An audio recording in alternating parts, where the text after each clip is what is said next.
Profesora, muy buenas tardes. Soy el alumno Hidalgo de Rospi Jesús Enrique y en esta oportunidad voy a hablar un poco acerca sobre el análisis retrosintético y sobre la síntesis del ketoconazol y el fluconazol.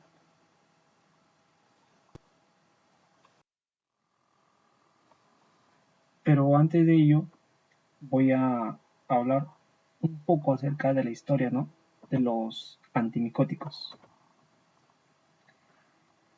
En la década de 1940, cuando se aplicaban en el estudio de los benzimirazoles, que son trabajos que dieron su fruto a partir de la década de 1960, y otras líneas de investigación a partir de sustancias elaboradas por otros seres vivos, llevan al descubrimiento en el año 1955 la molécula de la anfotericina B y a su uso en humanos a partir de los finales de la década de 1950. Esta sustancia, al demostrar su utilidad, se convierte en el patrón de referencia de todos los nuevos antifúngicos descubiertos desde entonces, sobre todo porque podía utilizarse por vía parental, es decir, por vía intravenosa, intraarterial, intramuscular, etc. A partir de este momento son numerosos los descubrimientos de nuevas sustancias que tienen propiedades antifúngicas. La mayoría solo ocuparán un lugar en el tratamiento tópico, pero algunos de ellos alcanzarán mayor trascendencia por la posibilidad de usarlos por vía parental, lo que les da una mayor importancia en el tratamiento de enfermedades mortales hasta ese momento. Así, en la década de 1970 aparece la flucitocina, en la década de 1980 el ketoconazol y en la década de 1990 el fluconazol, así como mejoras en las formulaciones de antifúngicos más antiguos. En los primeros años del siglo XXI han aparecido o se encuentran en avanzando estudios, al menos 8 fármacos nuevos, y están investigando nuevos grupos que puedan traer consigo la síntesis de mejoras antifúngicos.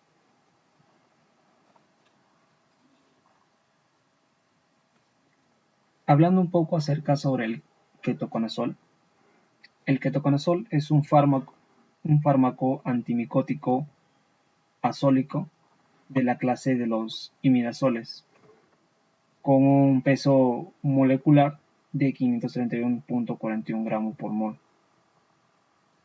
Químicamente hablando, el ketoconazol se caracteriza por la presencia del grupo imidazol y piperacina, ¿no?, como se puede observar en su estructura molecular.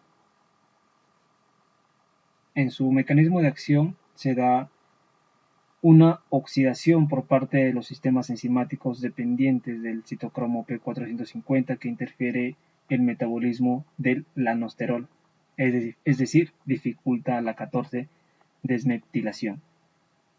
Como sabemos, de una manera general, los antimicóticos son desmetilasas, ¿no?, antidesmetilasas. Entonces, siguiendo con la exposición, lo que lleva a una disminución del ergosterol y de forma secundaria a un acúmulo de esteroles anómalos, es decir, esteroles 14-alfa metilados. Al ser mucho más importante el ergosterol para la pared de los hongos que para la de las células humanas, y debido a la mayor afinidad de los primeros por los azoles, se explica la acción selectiva del ketoconazol y la falta de ergosterol altera la permeabilidad de las membranas de los hongos, lo que lleva a una desestructuración de los orgánulos intracelulares, ¿no?, y de la capacidad de división.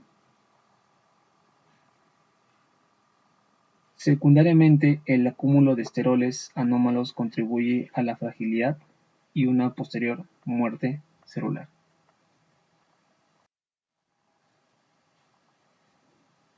Un poco acerca sobre el análisis retrosintético del ketoconazol. La retrosíntesis del ketoconazol se inicia con la escinsión. Aquí tenemos un poco, mejor dicho, aquí tenemos la molécula del ketoconazol. Y la retrosíntesis se inicia con la escinsión del enlace éter. Esta operación genera el 4-piperazanilfenol y como ya mencioné, esta operación genera el 4-piperazanilfenol y también genera el acetalimidazólico, donde X es el grupo saliente. Además, la desconexión del anillo imidazólico es basada en una reacción de sustitución nucleofílica bimolecular en donde conduce al propio imidazol y al aril acetal, donde Y también es un grupo saliente. La desconexión de la función acetálica de este último compuesto forma la alometil 2,4-diclorofenilcetona y el diol, que se obtendrá de epicloridrina.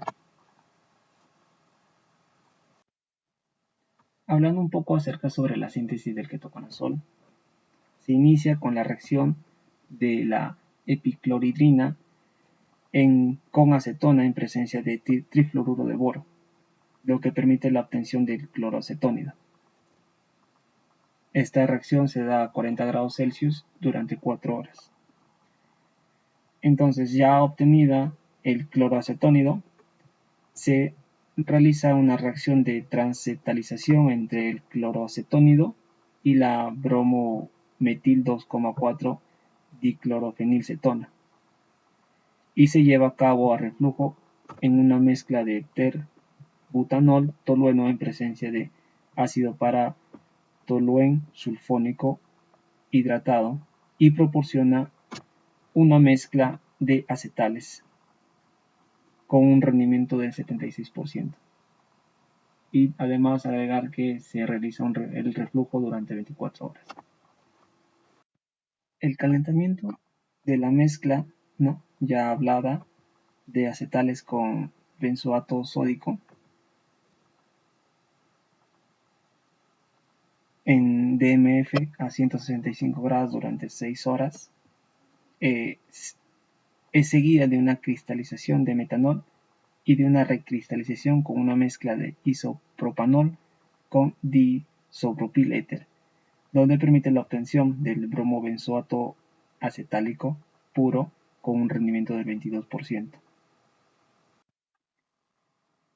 La reacción del bromobenzoato acetálico con imidazol y DMA a reflujo de N,N-dimetilacetamida conduce al benzoato imidazólico, como podemos observar en la imagen. La saponificación de este compuesto proporciona el alcohol que se transforma en el mesilato, con dioxano durante 30 minutos. Como ya se había dicho, la saponificación de este compuesto proporciona el alcohol, que se transforma en el mesilato. Y por reacción con cloruro de metanosulfonilo en piridina, el ketoconazol se va a obtener por una ionización del 4-piperacinilfenol con hidruro sódico, seguida de calentamiento con el mesilato en DMSO a 80 grados Celsius. Y de esta manera obtenemos el ketoconazol. Ahora hablaremos un poco acerca sobre el fluconazol. Es una toxina de triazol antimicótica que es usada en el tratamiento y la prevención de infecciones fúngicas superficiales y sistémicas. Esta además físicamente viene en polvo a granel y se presenta como un polvo cristalino blanco o casi blanco y presenta polimorfismo, además de ser fácilmente soluble en metanol, alcohol y acetona, y poco soluble en 2-propanol y cloroformo. Presenta un peso molecular de 306.71 gramos por mol y químicamente hablando se caracteriza por la presencia del grupo triazol, como podemos observar en el esquema de la molécula. Además, como otros antihongos, imidazol y triazol, el fluconazol inhibe el citocromo P450 de la enzima 14-alfa demetilasa. La actividad de la demetilasa mamífera es mucho menos sensible al fluconazol que la demetilasa fúngica. Esta inhibición previene la conversión de lanosterol a ergosterol, componente esencial, mejor dicho, que es componente esencial de la membrana citoplasmática y causa una acumulación de esteroles, ¿no? Entonces, el fluconazol es principalmente fungistático, pero puede funcionar como fungicida para ciertos organismos en una dosis dependiente.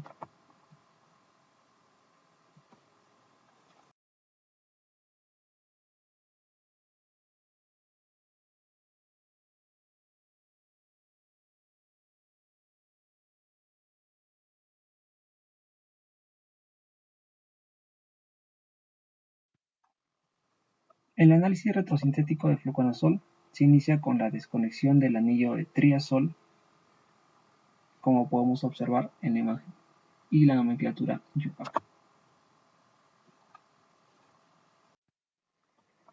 Es decir, la desconexión del triazol conduce al propio triazol y al compuesto, es decir, al compuesto X, que es el grupo saliente, que se obtendrá a partir de aril triazolil cetona.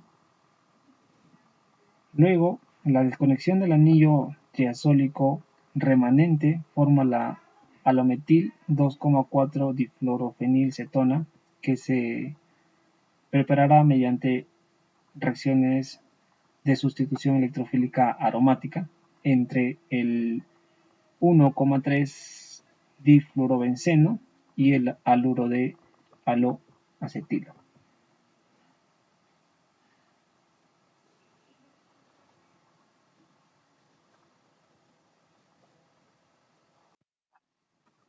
Siguiendo con la síntesis del fluconazol, esta se inicia con la reacción de una sustitución electrofílica aromática entre el cloruro de cloroacetilo y el 1,3 difluorobenceno a 50 grados Celsius sin disolvente. En esas condiciones se obtiene el clorometil 2,4 difluorofenilcetona y luego el desplazamiento por una sustitución nucleofílica bimolecular de cloruro se lleva por reacción con el triazol a reflujo de acetato de etilo y en presencia de la base de trietilamina, lo que proporciona con un rendimiento del 40% de la triazolilcetona. Posterior a ello, la reacción con el yoduro de trimetil sulfoxonio en condiciones de transferencia de base, es decir, con hidróxido de sodio, agua y tolueno, conduce al epóxido, que es el equivalente sintético del intermedio, que surge en el análisis retrosintético. Entonces, la reacción del epóxido con un triazol en presencia de carbonato potásico como base proporciona una mezcla de fluconazol junto con el triazol isomérico. El isómero minoritario no deseado es más soluble en agua que el fluconazol y se elimina mediante lavado con agua de una solución clorofórmica que contiene el crudo de la reacción.